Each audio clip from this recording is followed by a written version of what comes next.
Hello students, I am Dr. Neena from the Department of Forensic Medicine, Malabar Medical College, Calicut. And today we will be discussing the topic mechanical injuries. Mechanical injury is actually a very vast topic, and we'll just start with the topic today. So the topics which we will cover today is, we'll define injury and classify it. We'll define, discuss and classify abrasion. We'll see the healing process of abrasion and see the various medico-legal aspects of abrasion. Now, as such, you are very well aware of wound or what you call injury. Okay, it is a breach in the continuity of the tissue or the skin or mucous membrane. You always or every day you encounter something or the other with injury. Like from morning when you brush your teeth, you might injure your gums with a rough brushing. Then you might burn your fingers when you are cooking or ironing your clothes, or you might in a hurry-burry when you're going to the college. Okay, you might trip yourself and injure your knees, or you might like somebody might meet with an small accident and all. So injury is something which we deal or face every day in a smaller form or in a severe form. So injury is actually, in layman terms, or what we have studied till now, is equivalent to wound. Okay, but as per the law, it's not like that. Okay, as per the law, that is section 44 Indian Penal Code, okay, which defines injury. Injury is a harm which is illegally done to the body, mind, reputation and property. That means we are not only dealing with the wound aspect, that means injury or harm to the body, okay, there is also harm to the mind or to the reputation of the person or to the property of the person. So that all can be considered, harm to any one of this is considered as injury as per our Indian law. IPC is Indian Penal Code. So what is our conclusion is, all wounds are injuries, but all injuries are not wound. Okay, all injuries are not wound because injuries means the harm to the body, mind, reputation or property. Wound is only one part of it. Now, the topic for today is mechanical injury. So, mechanical injury basically means any damage which is caused to our human body, okay, because of any physical or mechanical force. Okay, it could be a blunt trauma or it could be a sharp. Okay, blunt weapon like a hammer or a rod or any blunt weapon. Okay, or sharp weapon like a blade, like a knife, sword. All those can cause blunt weapons and sharp weapons, including firearms. All those can cause mechanical injuries. Now, we'll just see the classification of wound. Actually, we have many classification. There is one classification based on the causative factor. Another classification is related to means legality, the legal classification. Then the medico-legal classification and the classification based on the time of infliction. So the first one we'll see is based on the causative factor. So under causative factor, we have various causative factors causing injuries, like mechanical injuries, okay, the thermal factors or cold or heat, or next is chemical things, okay. So all these things are in different category which comes under the causative factor. So we'll just see one by one. We'll not go into detail of this because this will be dealt later in the future classes. So first is mechanical injuries. So what we have under this is abrasion, contusion, or we also commonly say as bruises, then lacerated wound, incised wound, chop wound, then we have stab wound, okay, then firearm injuries and fracture. Now, just I'll tell you what is what the basic for this particular class. Okay, in detail we'll see later. Now abrasion is like when you're running on a road, okay, or a ground, and you fell down, you injured your knees or elbows. So that injury which you had, especially in your childhood and all, okay, so that is an abrasion. Okay, there's only superficial loss of the skin. Next is contusion. You would have seen in the movies, a person comes and punches onto the eyes of another person, okay, and there is a discoloration seen around the eyes. So that is what we call contusion or bruises. Next is lacerated wound. Suppose a person comes with a rod and hits another person, okay, on the head, or suppose a hammer, okay, hammer is used. So what happens is the skin will split open. Okay, the skin will split open. That is a laceration that is caused by a blunt weapon. Next is an incised wound. Very common example is the incision which is made by a surgeon. A sharp instrument is used, either it could be a blade or a scalpel, etc. Chop wound. Chop wound is one which is what you see in the butcher's shop. Okay, butcher's shop, you will see a meat cleaver being used to chop the pieces of meat. Then stab wound. Stab wound is made by a pointed object, okay, pointed. It could be a knife, it could be a ice picking, then it could be a javelin, okay, a spear, okay. So all this can cause a stab wound. It can penetrate a cavity, okay. Then firearm wounds and fracture. That is, firearm wounds includes rifled firearm as well as shotguns, okay. So we'll deal with that later. Next is, after mechanical injury, what we have next is thermal injury. Means under causative factor, the second category is thermal injuries. Now the injuries, thermal injuries can be divided. Thermal doesn't mean that it has to be always heated object or hot object which can cause thermal injury. It can also be caused by cold. Okay, so these are the local and systemic effects of thermal injury. Okay, we'll deal with this in another chapter. Okay, next category is chemical injury, okay, which is caused by irritants or corrosives like acids, alkalis, and last category is miscellaneous. So our first division or first classification is over, which is based on the causative factor. Now we have is the next classification, which is the legal classification, where you have, it's divided into simple injury, into grievous injury, likely to cause death, the injuries which are likely to cause death, the injuries which are sufficient in the ordinary course of nature to cause death, and lastly, which is injuries which are necessarily fatal. Now the explanation of this we will be gradually learning in the future classes, especially the class on medico-legal aspects of wound. Okay. Now next is the medico-legal classification. Okay. So it's what all comes under that is suicidal injury, homicidal injury, accidental, then fabricated, and defense injury. Okay. Again, in medico-legal aspects of wound, we'll be dealing with these topics. Now the last classification is based on the time of infliction. Before death, that is antemortem injuries. After death, it is postmortem injuries. Okay. Now coming to the main topic for today, that is abrasion.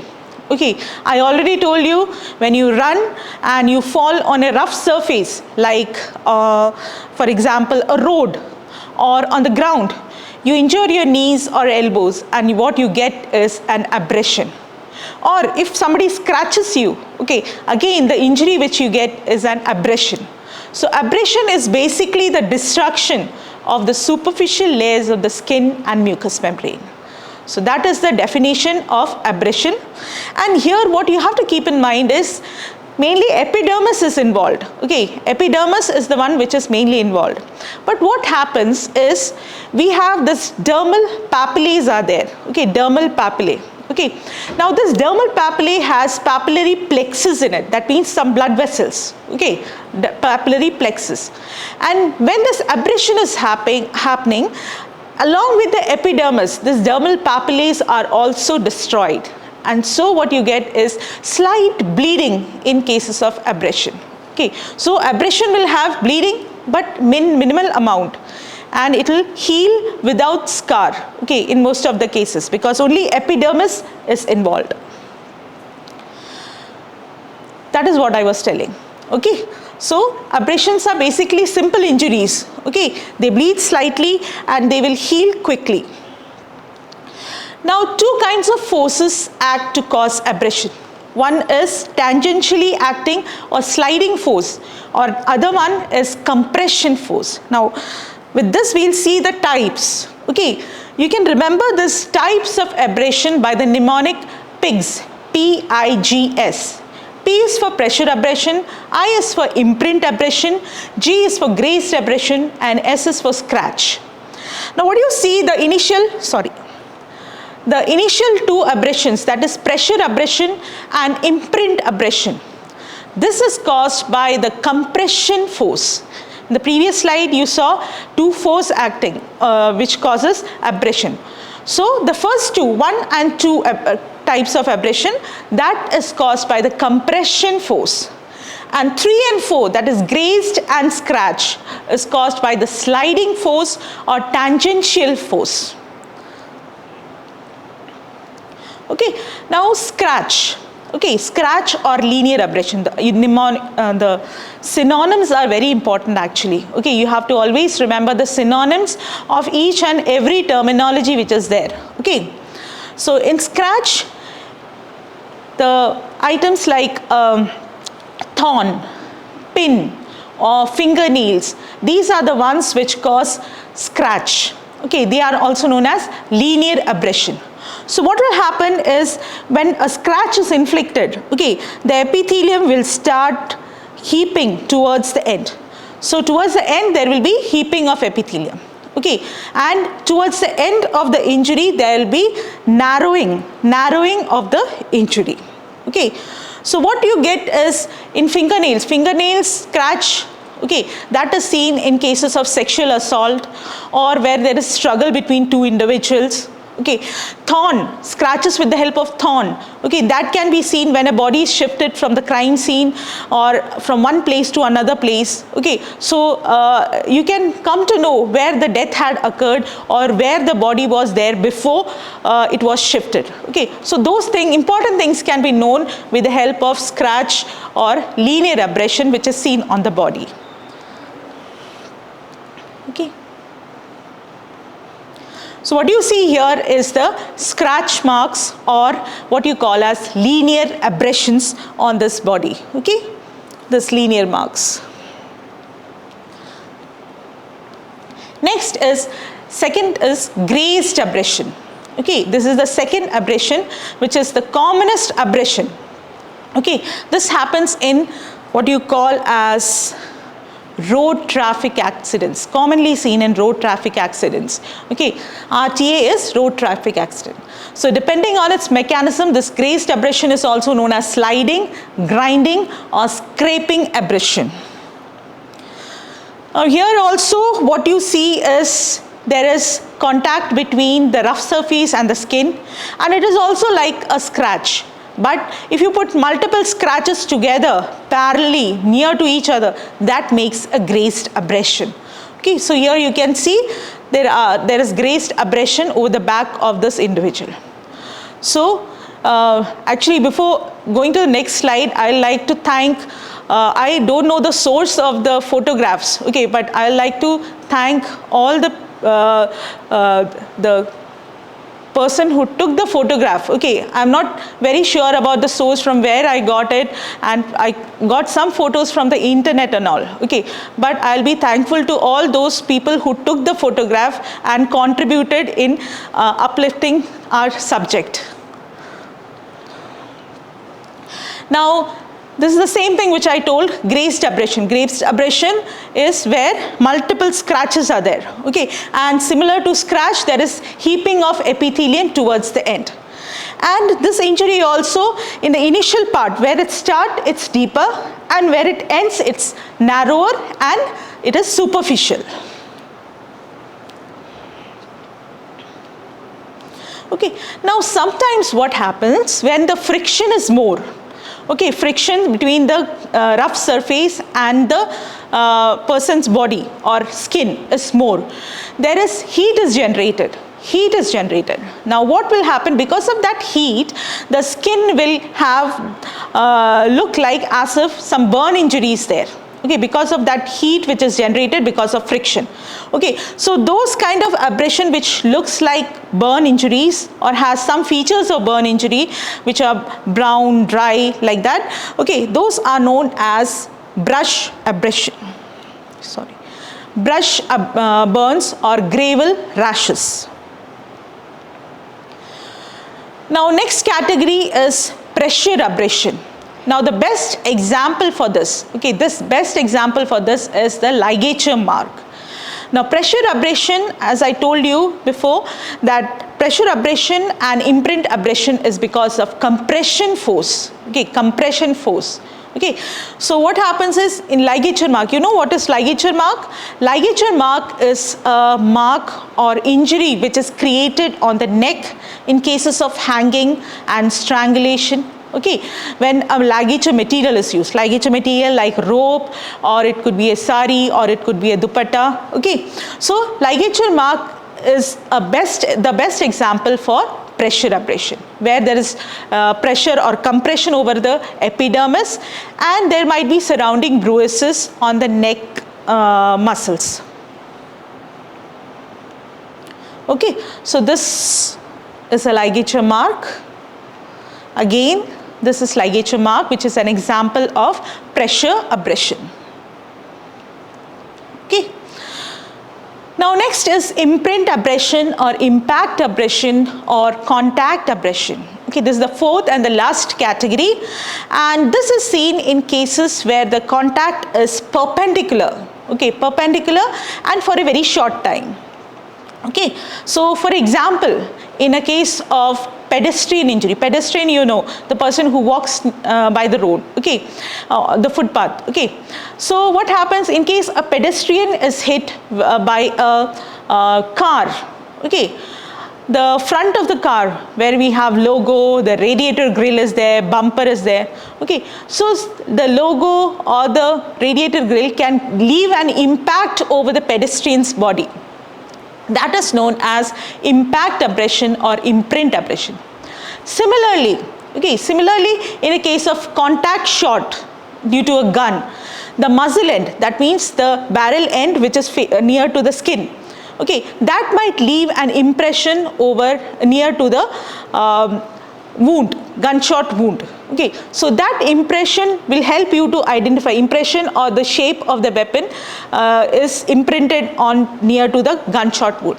So that will help you to identify which gun was used.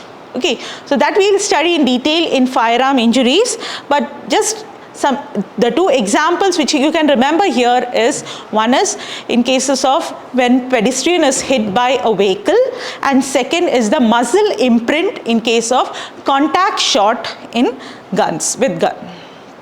Okay, now this is another tire mark. Okay, this is also an example of imprint abrasion.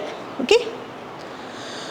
Now one thing you have to keep in mind, I told you four examples, four types, okay, of abrasion. One is, I told you, is pressure abrasion, second is imprint abrasion, third is grazed abrasion, and last is scratches.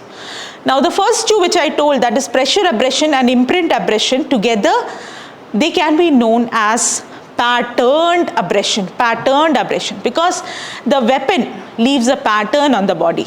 For example, in pressure abrasion, the ligature mark, okay, if it is a rope, okay, suppose it's a coir rope or nylon rope, the rope pattern can be seen on the neck.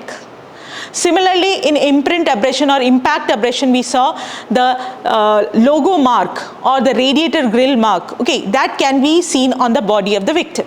So you can identify the causative weapon. Okay, so that's why that this is known as patterned abrasion. Okay, pressure abrasion and imprint abrasion is together known as patterned abrasion. Now, age of abrasion. Okay, how you will come to know how much time has elapsed since the causation of abrasion. So initially it's bright red. Okay, next is this lymph. Okay, lymph and blood will dry off. Okay, and a bright scab is formed. Okay, then later on in 2 to 3 days, the scab becomes reddish brown. Then it slowly becomes darker, and by 7 days it falls off. Okay, and that area will be hypopigmented. Okay, now we'll see. Again, I will be thanking whoever had taken this photograph. I am not very sure about the sources, but still I am very thankful to the individuals who took the photograph, because I specifically don't remember I took photograph from which source. Okay, that's why I'm not mentioning the name. Okay, so fresh, in case the abrasion is fresh, it's bright red. 12 to 24 hours, the lymph dries. Okay, lymph and blood dries and it becomes a bright scab. Okay, scab will change to reddish brown, then brownish black, and later on it will start falling. Okay, so if you want to remember, basically in a week, that is 7 days, there is almost the abrasion is healed. Okay, 7 days is unless and until it is associated with some other injury, or it's deeper or vast. Okay, or if the health condition of the person is not okay, or some infection has been caused, in that case a delay can happen. But otherwise an abrasion will heal in 7 days. Okay. Now another important thing which you should keep in mind is the difference between ante-mortem abrasion and post-mortem abrasion. Ante-mortem means the person was alive when the abrasion had been caused. Okay, post-mortem abrasion means the person was dead. That means when the body was shifted from one place to another place, or in the mortuary, or when taken to the mortuary, okay, that time, or shifted in the crime scene only. So that time there can be some abrasion caused. Okay, so that is post-mortem abrasion. Now, ante-mortem abrasion can happen anywhere in the body. Okay, but post-mortem abrasion will happen only on bony prominences. Okay, that means whichever area gets hit by the causing object, okay, or weapon, that will be abraded. Then in case of ante-mortem abrasion, there will be healing. Okay, initially it will be bright red and all, and later on healing might occur depending on the survival of the person. Means if the person survives for some sufficient time, healing will be there. Okay, in different stages. Post-mortem abrasion will not have anything like that. Okay, the base will be pale or yellowish and parchment-like. You know what is parchment? Parchment is kind of skin, dried skin. It could be a goat skin or cattle skin, which was earlier used for writing. Okay, so that is parchment. So that kind of hard it will be, the base of a post-mortem abrasion. Then exudation will be there in ante-mortem abrasion with the formation of scab and all as a part of healing. And post-mortem abrasion, nothing will be there. Okay. Vital reaction, this is a very, very important thing. Okay, you can write this vital reaction, enzyme activity, etc. in other cases of, like, if post-mortem injuries are, ante-mortem and post-mortem injuries are, you can include those points also. Okay, so vital reaction is present in ante-mortem abrasion, it's absent in post-mortem abrasion. Okay, vital reaction means signs of inflammation. Okay, then healing process also. Okay, so this is very simple to remember. Okay, ante-mortem abrasion and post-mortem abrasion. Okay. Now the last part, medico-legal importance. Okay, now we saw that grazed abrasion is there, or imprint abrasion is there. So you can come to know, by seeing that you can come to know the site of impact as well as the direction of force. Okay, how the body was dragged, like that. Next is, see, abrasions are usually simple injuries. Okay, but the abrasion to the cornea might later become opacity. It might lead to corneal opacity. So that will affect the vision of the person, and so that can be considered as grievous hurt. We'll see grievous hurt later, but grievous hurt is something which is separately mentioned, and a severe kind of injury, okay, or hurt. Okay, so that is mentioned in section 320 IPC, which we'll see later. But if there is corneal abrasion, it might lead to corneal opacity, and that might affect the vision. So that can be considered as grievous hurt. Otherwise, all abrasions are simple. Then patterned abrasion. We saw patterned abrasion helps you to identify the weapon. Age of the injury can be known, and you can tell when the accused inflicted this injury, or if the history given was correct or not, by seeing the various healing process and tell the age of the injury. Now this is one important thing. If suppose some dirt, mud or any other thing is present on the, this is ore, okay, grease or sand, okay, spelling mistake. So if such kind of thing is present on the injury, you can tell, or you can connect it with the crime scene, or you can connect it with a vehicle. Okay, so that is known as Locard's principle of exchange. I'll again repeat, Locard's principle of exchange. For example, okay, a pedestrian is walking by the road and he is hit by a car. Okay, now certain things will transfer from the car to the pedestrian, like paint or grease or the logo imprint abrasion, and certain things from the pedestrian can be transferred to the vehicle. Okay, like the blood from the victim, hair or any fiber or any body fluid, or skin epithelium or skin tissue, like that. Okay, so this will help to connect the victim with the causative weapon or causative agent. Okay, this can happen in cases of assault also. It can happen in sexual assault cases or homicide. Okay, in many cases, several cases this can happen. So this is known as Locard's principle of exchange. That means when two objects come in contact with each other, there is exchange of evidentiary material. Okay, I'll just repeat, when two objects come in contact with each other, there is exchange of evidentiary material. Next we have is certain things which I think you will see hear about in the subsequent chapters. Okay, like in cases of throttling. Throttling means using the palm to strangulate a person.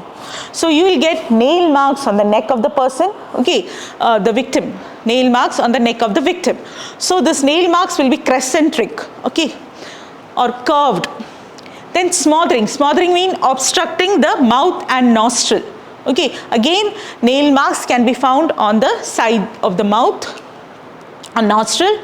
Then in case of sexual assault, scratch marks or nail marks can be seen on the various parts of the body of the victim, as well as in the accused also. If the victim resists by causing scratching onto the accused, that is also possible. Okay, nail marks or scratch or linear abrasion can be seen on the accused as well as on the victim. And even not only in throttling, even if ligature strangulation is done, or in a case of hanging, if suppose the victim is very desperate to release the ligature material, okay, towards the end, even in hanging or ligature strangulation also. So there can be nail marks on the neck of the victim. Okay.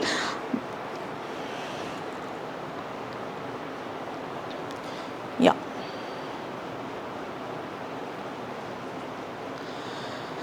Now sometimes false accusation can also be, for false accusation, fabricated injuries can be made, okay, with the help of this abrasion, okay. So that one person accuses the other for revenge sake. Then in accidents and assault, this is common. And when a person is drunk or a person suffers from a cardiac arrest, okay, and suddenly falls, again that person can have abrasions over the body. Okay, now coming to the differential diagnosis. Okay, now that means which conditions resemble ante-mortem abrasions. First is erosion produced by ant. Okay, now ant bite marks in a body which is found in a forest or in a room and not seen by anyone for a long time, okay, might have ant attack or ant bite marks. Now these erosions caused by ant will be brownish or yellowish. They will not have vital reaction. Okay, this thing about, or you can prove it is ant bite mark, or which it is caused post-mortem, okay, after death, by doing histopathology. I'll show you a picture after this, okay. Then next is the excoriations caused by feces or diaper rash, okay, especially in young individuals and in old age category. Then pressure abrasions, or pressure sores rather, okay, pressure sores or decubitus ulcers in long bedridden patients. Then in post-mortem abrasions. So post-mortem abrasion we have already seen, okay. So these are the things which will confuse you whether it's ante-mortem abrasion or something else, okay. Now we'll see the ant bite marks. This almost looks like ante-mortem abrasion, but careful examination and sending the tissue for histopathology will help you to differentiate the two, okay. Thank you so much. We'll see in the next class with contusion. Thank you.